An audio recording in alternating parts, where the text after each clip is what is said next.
Welcome back to my channel, everyone. Your resident badge bunny is in the house. Let's do an update on law enforcement news across this great nation. Please stab that like button and bludgeon the subscribe button. Now on to the news. Seattle Mayor Durkin has put out a statement they will be dismantling the Chaz Chop Autonomous Zone, whatever they're calling it now, after a murder Friday night with another person in critical condition. Then another shooting happened Sunday with a 17-year-old being shot in the arm and refusing to cooperate with police. Residents and businesses alike have complained that they can't get a police response to the area. This is because Mayor Durkin had told them they could not enter unless a violent crime happened. They were ordered to abandon their precinct and building. It was left to the protesters and rioters. I have to question what's going to happen to any active investigations and evidence that might have been housed in that building. Do those victims not matter? Is the only crime that matters the ones the rioters are upset about? Apparently, anyone who isn't lucky enough to have been killed in a way the media currently wants to highlight, they don't matter. The mayor has said protesters can stay during daylight hours.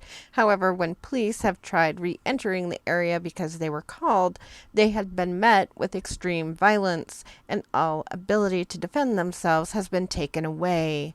I'm not sure how Mayor Durkin plans on the police removing these armed terrorists in her city. She let them in and take over with no resistance. She ordered her officers to stand down when this all happened.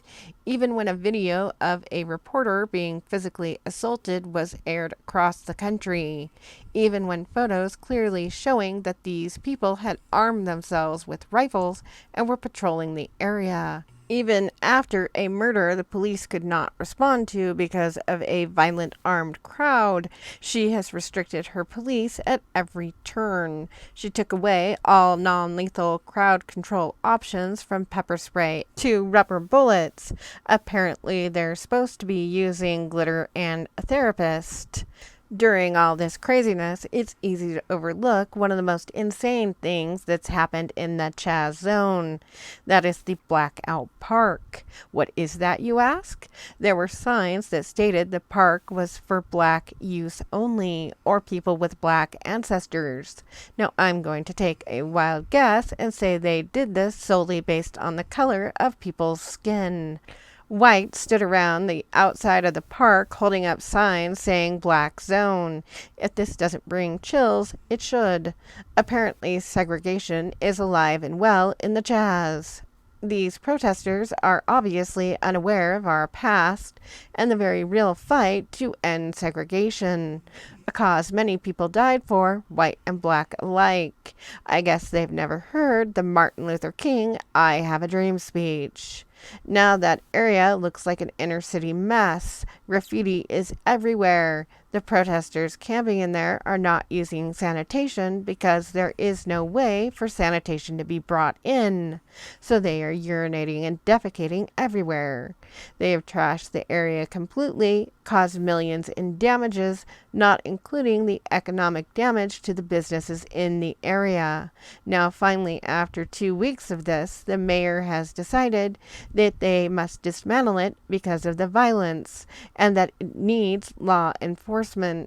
My question is, how are they going to get it back? How are they going to go against a violent armed crowd if police have their hands tied and don't have any options for non-lethal crowd control?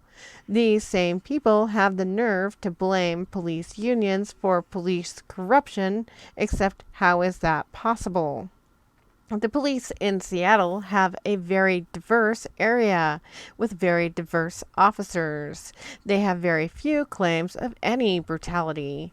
In fact, having been to Seattle recently, it's one of the most diverse places I've ever been. Union responsibilities for police officers are the same as union responsibilities for everyone else. They are responsible for collective bargaining for pay. They also help create policies in case an officer gets into trouble or is fired, the same exact way that they do that for the general public. If you work for an automobile company, it is exactly the same. It's also the same if you work for the county. Most of the time, if there is a police union, there is a union for county employees. Is the mayor saying police officers no longer have the same rights as the rest of the employees for the county? Can they no longer have legal representation? Or is it they no longer are equals with other people?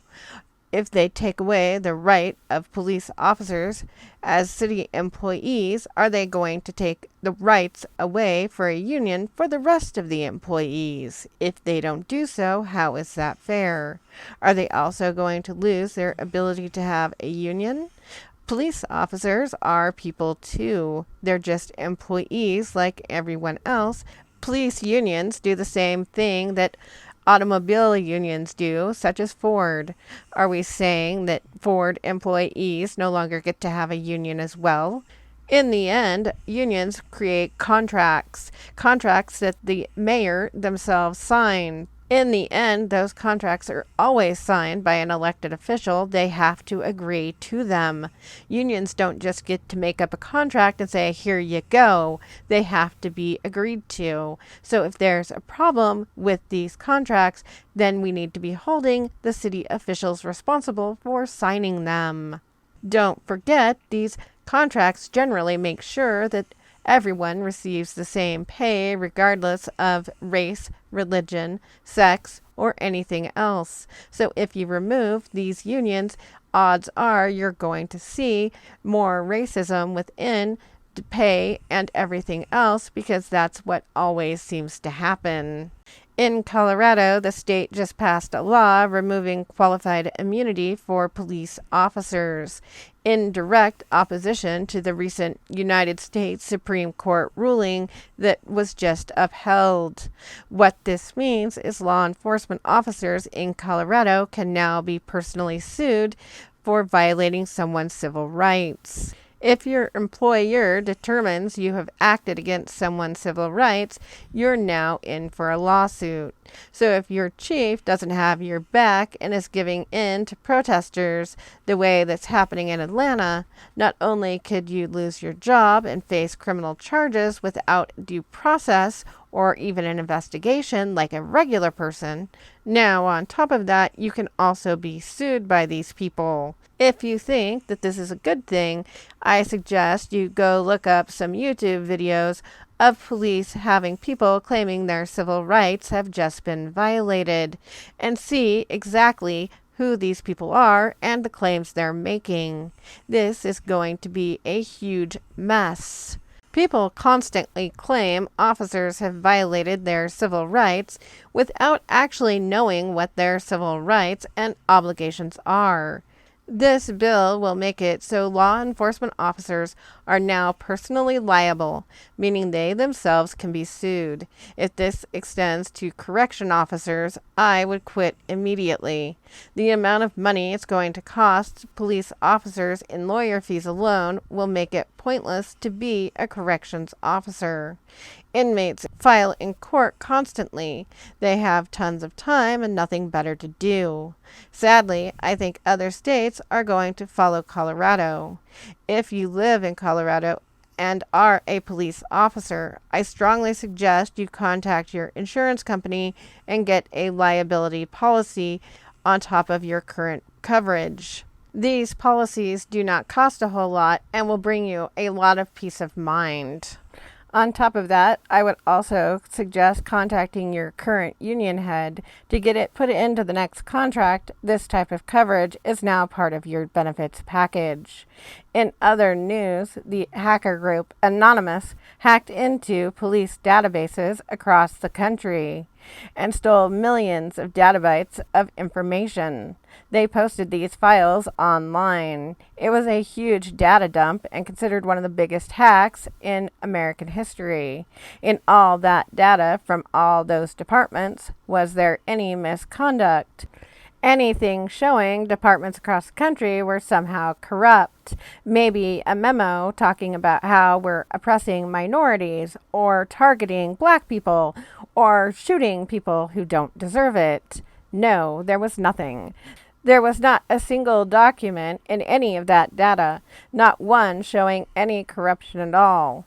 You would think that after they found that out, people would be a whole lot happier. You would think with this inside look at how law enforcement actually works, people would suddenly get a new view.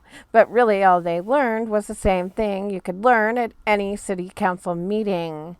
The only thing the media could find to complain about was how some departments referred to Antifa versus white supremacist groups. I don't know about other departments, but I live near a huge white supremacist area. Our department watches them very closely and has always took their crimes very seriously. Considering how Ruby Ridge went down and the very serious concerns law enforcement agencies have about illegal weapons trades and drugs from that group, I'm not sure how anyone thinks that law enforcement is giving these people a free pass. They're both criminal groups and law enforcement is against crime, period. It doesn't really care what color you are, your politics, or crazy beliefs. I'm not sure what these protesters think law enforcement officers across the country believe. Law enforcement officers are a more diverse group than the general population. You can believe whatever crazy thing you want. You can even put it on a sign and wave it around all you want. That is freedom of speech. There's a guy who last month had a huge sign about how the internet was causing COVID-19. No one stopped him from doing it. He had every right to his delusional belief that somehow the internet spread a virus. As long as you're not committing a crime, law enforcement in general is going to leave you alone. They have better things to do and crimes to see to. Yes, I know somebody's going to say, oh my gosh, but I know this black guy was pulled over for driving black. That's usually not the case. Almost always, like when my son was pulled over recently, it's because they have a report that somebody who looked similar or was driving a similar car had just committed a crime, and their job is to find criminals. Just so you know, my son is just fine. He wasn't beaten or abused in any way. When the police pulled him over, he put his hands on the steering wheel, waited for them to come to the window, asked them politely what they needed. They told him that there had been a report that somebody looked similar to him had just committed a crime, and they were attempting to find them. They then said, "Have a nice night and go on your way." We didn't even complain about it on social media and say that he was pulled over for driving while Native American. I know, crazy, right? Meanwhile, in Austin, Texas, protesters and rioters attempted to storm the police station, but were unable to get inside. Instead, they pulled down the American and Texas flags while chanting "Fuck the police" and burnt them. Austin, Texas is one of the few places in Texas that is given in to protesters and is removing funds for their police department, all while violent crime is on the rise. The FBI has identified one woman who was lighting police cars on fire during the riots in Minneapolis by her custom-made t-shirt. With some quick-thinking detective work, the FBI looked up where the shirt had been made to see if they could order one online and found that only a few people had ordered it. With relative ease, they were able to find her on LinkedIn, discover that she was a massage therapist. I hope she uses her skills as a massage therapist and in aromatherapy while in prison, where those skills are sure to be a huge hit. Thank you so much for listening. Please stab that like button and bludgeon the subscribe button. Be safe out there and watch your six. Badge Bunny signing out.